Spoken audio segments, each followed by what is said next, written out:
গল্পের শুরুতেই আমরা দেখতে পাই একটি ট্রেনকে। ট্রেনটিতে অনেক প্যাসেঞ্জার ছিল, তাছাড়াও একটা আর্মি গ্রুপ ছিল। ওই ট্রেনটিতে ছিল জিন গ্লাং, যার সাথে আর্মি চিফ সাও রিলেশনে যেতে চাইছিল। এরই মধ্যে সাওয়ের ওপর একটি সাপ উঠে পড়ে। সাপটি সাওকে কামড়াতেই যাবে, তখনই মুসেং নামে একটি ছেলে সাপটিকে ধরে ফেলে। আসলে মুসেং একজন সাপ শিকারী ছিল। তখন জিংলাং মুসেংকে বলতে থাকে, দীর্ঘ সময় ধরে আমাদের দেখা হয়নি। এটা বলে মুসেংয়ের সাথে হাত মেলাতে যায়, কিন্তু মুসেং সেখান থেকে চলে যায়। তখনই কিছু একটা হয়, আর ট্রেনটিও ওখানেই দাঁড়িয়ে যায়। কেউ কিছু বুঝতে পারে না, হঠাৎ করে ট্রেনের ওপরে খুবই পাওয়ারফুল কিছু একটা হওয়ার অনুভূতি হয়। এরই মধ্যে একজন মহিলা বাইরে ঝাঁকে, আর কিছু একটা তাকে বাইরে টেনে নেয়, আর উপর থেকে নিচে রক্ত গড়াতে থাকে। কিছুক্ষণ বাদে ওখানে অনেকগুলো সাপ অ্যাটাক করে। সবাই তখন বাইরে পালানোর চেষ্টা করতে থাকে, কিন্তু বাইরে আরও বেশি সাপ চোখে পড়ে। তখন মোসেঙ্গের মাথায় একটা বুদ্ধি আসে, সে রসুন সাপের সামনে কেটে ফেলতে বলে, এতে কাজও হয়। তখনই আবার দরজা ভেঙে বিশাল দুই মাথাওয়ালা পাইথন ঢুকে পড়ে। মুসেং সবাইকে ট্রেনের উপরে উঠে যেতে বলে এবং নিজে জলের ফোয়ারার সাহায্যে পাইথনকে আটকে রাখে। এদিকে সবাই ট্রেনের ইঞ্জিনের দিকে যেতে থাকে, কারণ হাই টেম্পারেচারে সাপ থাকতে পারে না। কিন্তু দুই মাথাওয়ালা সাপটি সেখানেও চলে আসে এবং লোকেদের মারতে থাকে। বাকি সবাই কোনো রকমের নিচে চলে আসে, আর মুসেং তাদের মাউন্টেনের দিকে পালাতে বলে। এর মধ্যে আবার সেন নামে একজন লোক পড়ে যায়। তার হেল্প করার জন্য এক ভদ্রমহিলা তার কাছে আসে, কিন্তু সেন নিজে বাঁচার জন্য ভদ্রমহিলাকে সাপের মুখে ফেলে দেয়। সাপটি মহিলাকে মেরে ফেলে। এরপর রাস্তায় তারা আগুন লাগিয়ে দেয়, যার ফলে পায়থানার সামনে এগোতে পারে না। তারা সেখান থেকে পালিয়ে যায়। যখন সকাল হয় তারা তখন জঙ্গলের মধ্যবর্তী স্থানে, কিন্তু এদের মধ্যে অনেক লোকেদের সাপে কামড়েছিল, ফলে তারা সবাই খুবই ভয়ের মধ্যে ছিল। মুসেং বলে, আমার বাড়িতে কিছু অ্যান্টিডোট আছে, যেগুলো তোমরা ট্রাই করতে পারো। কিন্তু সাও বলে, এ নিজের অ্যান্টিডোট বিক্রি করার জন্য এমন করছে। কিন্তু জিংলাং বলে, তোমরা দেখতে পাচ্ছ না, এ যদি আমাদের কভার না করতো তাহলে আমরা কেউই বাঁচতাম না। কিন্তু মুসেং কিছু বলে না এবং ছেলেটিকে নিয়ে চলে যেতে থাকে। কিছুক্ষণ বাদে তারা সবাই গ্রামে পৌঁছে দেখে সব কিছু ডিস্ট্রয় হয়ে গিয়েছিল। সামনে টেম্পলের মধ্যে তার মা পুরো সেফ ছিল, আর কিছু লোককে সাপে কেটেছিল। এবার জিন নামে একটি মেয়ে বলতে থাকে যে আমাদের মেডিসিন এখন আর কাজ করছে না, কয়েকজনকে কিছুক্ষণের জন্যই আটকাতে পারছে। এবার সব গ্রামবাসী মুসেংয়ের দিকে আঙুল তুলে বলে সব কিছু তার জন্য হয়েছে।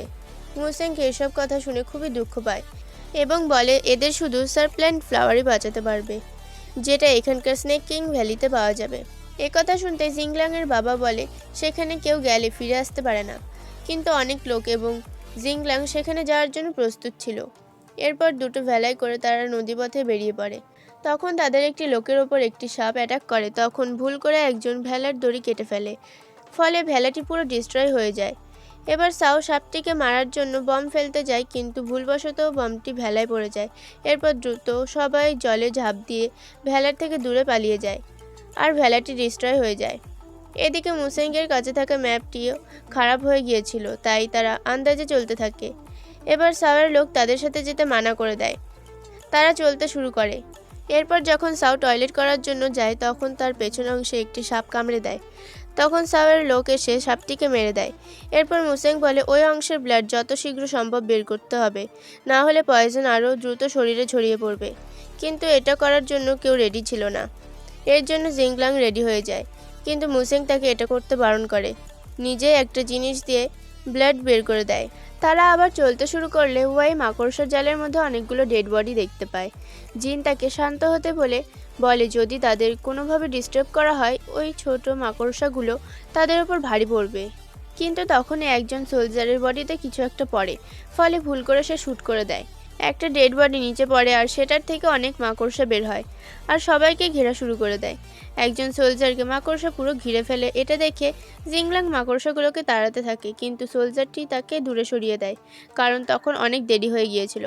এরপর কোনো রকমে তারা একটি পুরনো মন্দিরে চলে আসে, কিন্তু তখন জিংলাং এর কিছু একটা হয়। মুসেং দেখে তাকে মাকড়সা কেটেছে, তাই মুসেং তাকে গরম জলের মধ্যে বসতে বলে। তখনই আমরা দেখতে পাই কেউ একজন জিংলাংকে দেখছে। সে লুকিয়ে একটা সাপ ছেড়ে দেয়। বেচারি জিংলাং সাপটিকে দেখে ভীষণ ভয় পেয়ে চিৎকার করে ওঠে। মুসেং এসে সাপটিকে তাড়িয়ে দেয়, কিন্তু সাও ভাবে মুসেং জিংলাংকে ফ্ল্যাট করার জন্য এটা করছে। জিংলাং বলে মুসেং তেমন ছেলে নয়। সাও বলে তুমি সব কিছু দেখে নিয়েছো। এরপর সে বাচ্চাদের মতো কাঁদতে কাঁদতে বাইরে চলে যায়। তখন জিংলাং মুসেংকে দাঁড়াতে বলে, কারণ সে তার সাথে কিছু কথা বলতে চায়।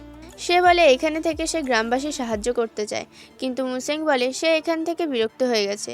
এদিকে ওয়েই উইন্ডোতে কিছু একটা দেখতে পায় এবং সবাই ভীষণ ভয় পেয়ে যায়। কেউ তাদের ওপর লুকিয়ে অ্যাটাক করে। তখন সেখানে মুসেং চলে আসে, কিন্তু এরা সবাই একটা ট্র্যাপে ফেসে যায়। মুসেং সেখান থেকে বেরিয়েই প্রথমে জিংলাংয়ের কাছে গিয়ে দেখে সেখানে জিংলাং ছিল না। মুসেং সেখানে একটা সিক্রেট দরজা দেখতে পায়। সেই দরজা দিয়ে ভেতরে যেতেই সে একটা কাঠের বাক্সের মধ্যে থেকে আওয়াজ শুনতে পায়। এবার সে বাক্সটাকে খুলতে থাকে, তখন পেছন থেকে একজন বুনো লোক মুসেংকে টার্গেট করে, আর বুনো লোককে টার্গেট করে সাও। এরপর মুসেং জিংলাংকে বাইরে বের করে। তারা বুনো লোকটির ব্যাপারে জিজ্ঞাসা করলে বুনো লোকটি বলে সে একজন সাপ শিকারী।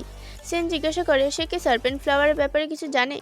বুনো লোকটি বলে সে এই জায়গার ব্যাপারে সব কিছু জানে, কিন্তু ওইগুলোর মধ্যে আমারও চাই। সবাই তার কথা মেনে নেয়। বুনো লোকটি সবাইকে একটি গুহার সামনে নিয়ে যায়।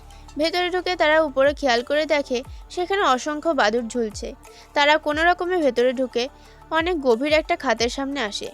এই খাতকে একটা পুরনো ভাঙাচোরা ব্রিজ হয়ে পার হতে হবে। তাদের কাছে অন্য কোনো অপশন ছিল না, তাই ওই বুনো লোক সবার প্রথমে ব্রিজ পার করে। এরপর সেন যখন ব্রিজ পার হচ্ছিল তখন তার ব্যালেন্স একটু বিগড়ে যায়, আর তার সুটকেস থেকে সব টাকা ছড়িয়ে ছিটিয়ে পড়ে। সেন চিৎকার করতে থাকে। এরপর সে বিপরীত দিকে চলে আসে। বুনো লোকটা সেনকে বলে সার্পেন্ট ফ্লাওয়ারের মূল্য অনেক। এদিকে মুসেং জিংলাং এবং সাওকে নিয়ে ব্রিজ পার করতে থাকে। তখনই ব্রিজটি ভাঙতে শুরু করছে দেখে সাওয়ের সাথীরা ব্রিজ ভেঙে যাওয়া থেকে আটকায়। এদিকে বাদুড়গুলো সাওয়ের সাথীদের ওপর অ্যাটাক করে, কিন্তু নিজেদের বসকে বাঁচানোর জন্য নিজেদের স্যাক্রিফাইস করে দেয়। এটা দেখে সাও খুবই দুঃখিত হয়। এতে বুনো লোকটি বলে আসল বিপদটা এখন আসতে চলেছে। এবার তাদের সামনে দুটো রাস্তা দেখা যায়। এরপর তারা দুই গ্রুপে ভাগ হয়ে যাওয়া ডিসাইড করে।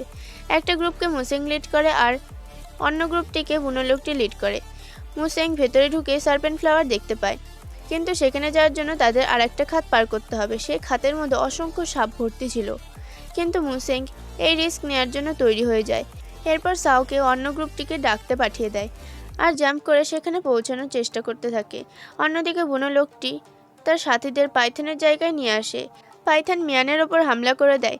জিন মিয়ানকে বাঁচাতে পাইথনকে নিজের দিকে আকৃষ্ট করে এবং ওয়েকে বলে মিয়ানকে নিয়ে পালিয়ে যেতে।